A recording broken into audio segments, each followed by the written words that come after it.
अस्सलामुअलैकुम, have a nice day. कैसे हैं आप सब? उम्मीद है कि खैरियत से होंगे। आज हम बनाएंगे वनीला स्पॉन्ज रेसिपी, जो तकरीबन 1.5 पाउंड तक की होगी, मतलब 1.5 पाउंड तक का होगा केक। इस रेसिपी से 1.5 पाउंड केक जो है वो आराम से बन जाता है। वैसे तो 1 पाउंड की रेसिपी जो होती है 2 एग्स होती है। 2 एग्स 50 ग्राम मैदा, 50 ग्राम चीनी। पर जो मैं बनाती हूँ इस तरीके से, वो 100 ग्राम मैदा, 100 ग्राम चीनी और 2 एग होते हैं, और 40 ग्राम जो है 40 ग्राम ऑयल होता है। ठीक है, ये हमने इसमें 100 ग्राम मैदा लिया है और 1 teaspoon baking powder. Baking soda हम इस्तेमाल नहीं करेंगे, इसमें बेकिंग सोडा नहीं जाएगा, और हम 100 ग्राम ही इसमें चीनी डालेंगे। ये हमारी रेसिपी बहुत अच्छी और मज़ेदार बनके तैयार होती है। मतलब ये स्पॉन्ज ऐसा बनता है कि हम इसको जो है बगैर क्रीम, विदाउट क्रीम भी खा सकते हैं आराम से। इतना मज़े का बनता है ये स्पॉन्ज। इस स्पॉन्ज की ये बात होती है। ठीक है, अब हम इसमें 100 ग्राम चीनी डालेंगे और 2 हम इसके अंदर एग्स डालेंगे, 2 अंडे शामिल करेंगे।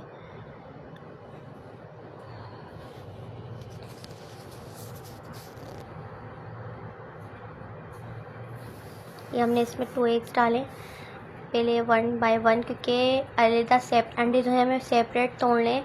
उसकी वजह ये अंडा ख़राब भी निकल जाता है अंदर से, तो ये कि अंडे सेपरेट होने चाहिए। अंडा हम हमेशा सेपरेट अलग तोड़ के और फिर उसमें शामिल कर देते हैं। ये हमारा 1 एग डाल दिया हमने, अब हम दूसरा एग डालेंगे। ठीक है, ये हमारा दूसरा एग हो चुका है। अब हमें 2 एग हमने डाल दिए और इसमें डालेंगे वनीला एसेंस। जितना 1/2 टीस्पून के करीब हमारे वनीला एसेंस होगा। हाफ टी स्पून के करीब हमने वनीला एसेंस डाला है। अब हम ऑयल मेजर करेंगे। ऑयल तकरीबन 40 ग्राम के करीब।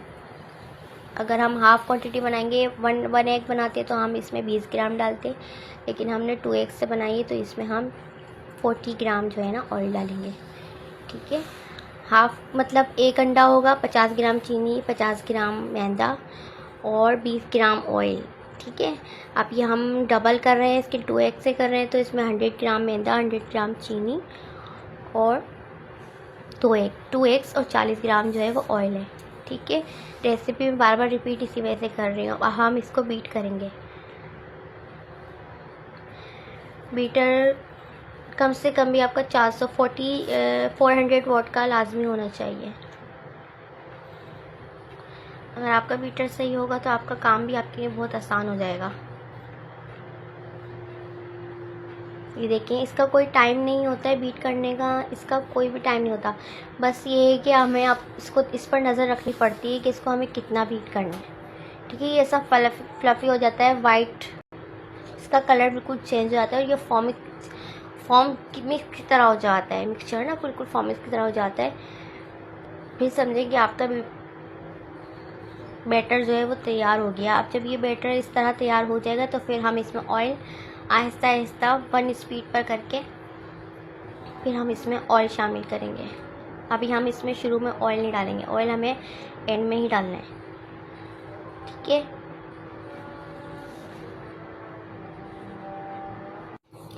देखिए हमें इसको इतना बीट करना है। पहले हमें 1 स्पीड, फिर हमें ऐसा ऐसा इसकी स्पीड बढ़ानी है। अब ये इतना होने पर हमें इसमें ऐसा ऐसा ऑयल शामिल करना है। जब तक ये बैटर अच्छे से बीट नहीं होगा तो आपका स्पॉन्ज कभी भी अच्छा नहीं बनेगा। सारी बात बीट करने की है। आपका बैटर अच्छा सा बीट होगा तो आपका स्पॉन्ज बहुत अच्छा बनेगा। ये देखें, इसको इस तरीके से, ये हमारा बैटर बिल्कुल तैयार हो चुका है,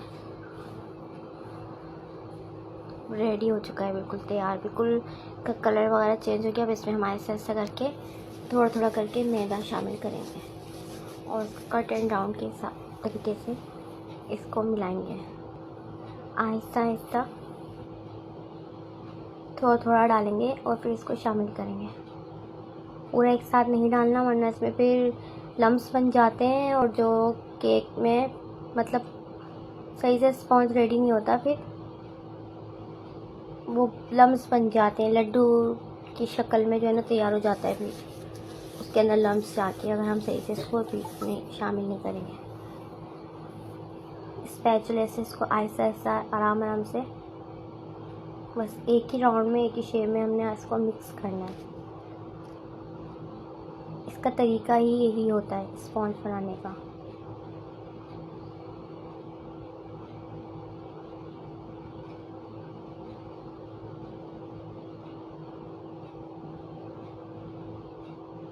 हमने इसको अच्छी तरीके से बीट कर लिया। हमने 200 ग्राम, ये हमने 6 इंच का मोल्ड लिया, इसमें हमें 200 ग्राम डालना है। ये बैटर तो 1.5 पाउंड का है, लेकिन आज जिस कस्टमर का ये ऑर्डर था, जिनको ये केक चाहिए था, उनको 1 पाउंड में ही चाहिए था, तो हमने इसमें सिर्फ 200 ग्राम शामिल करना है। और जो बैटर बचा था वो छोटा मिनी मैंने बैटर इसमें डाल दिया। ज़ाया होगा तो फिर मैंने उसको भी ओवन में बेक कर लिया था, छोटे उसमें डालकर मोल्ड में। ये हमारा देखें, ये 1 पाउंड हमारा केक स्पॉन्ज तैयार हो गया है। थोड़ा गर्म है, मैं आपको दिखाने के लिए तो गरम निकाला है मैंने, वरना ये ठंडा कर ही निकाला जाता है। ये देखें स्पॉन्ज, देखें कैसा। अब हम इसको क्लीन रैप कर रख देंगे और इंशाल्लाह फिर हम इसकी आइसिंग करेंगे। तो फिर हम आपको आइसिंग के बारे में थोड़ा सा गाइड करेंगे। इसको हम क्लीन रैप करने के लिए पूरी ओवरनाइट रख देंगे, कोई मसला नहीं है, ख़राब नहीं होता अगर हम इसको इस तरह पैक करके रख देंगे। ये छोटू सा बनाया था हमने मिनी केक, बिल्कुल छोटू सा है ये। इस बैटर के ये फ़ायदे हैं, या तो आप इसमें 1.5 पाउंड केक बना सकते हैं, या तो आप इसमें एक मिनी छोटू सा केक और 1 पाउंड केक आराम से बना सकते हैं। इस बैटर में 2 केक आराम से आप बना सकते हैं। ये देखिए, इसको हम ऐसे खा लेते हैं। मेरे बच्चे तो इसको ऐसे ही खा लेते हैं रुखा, उनको इतना चाय चाहिए होती है ना कुछ, बस वो कहते हैं मम्मा हमें ऐसे ही दे दे और हम खा लेंगे इसको।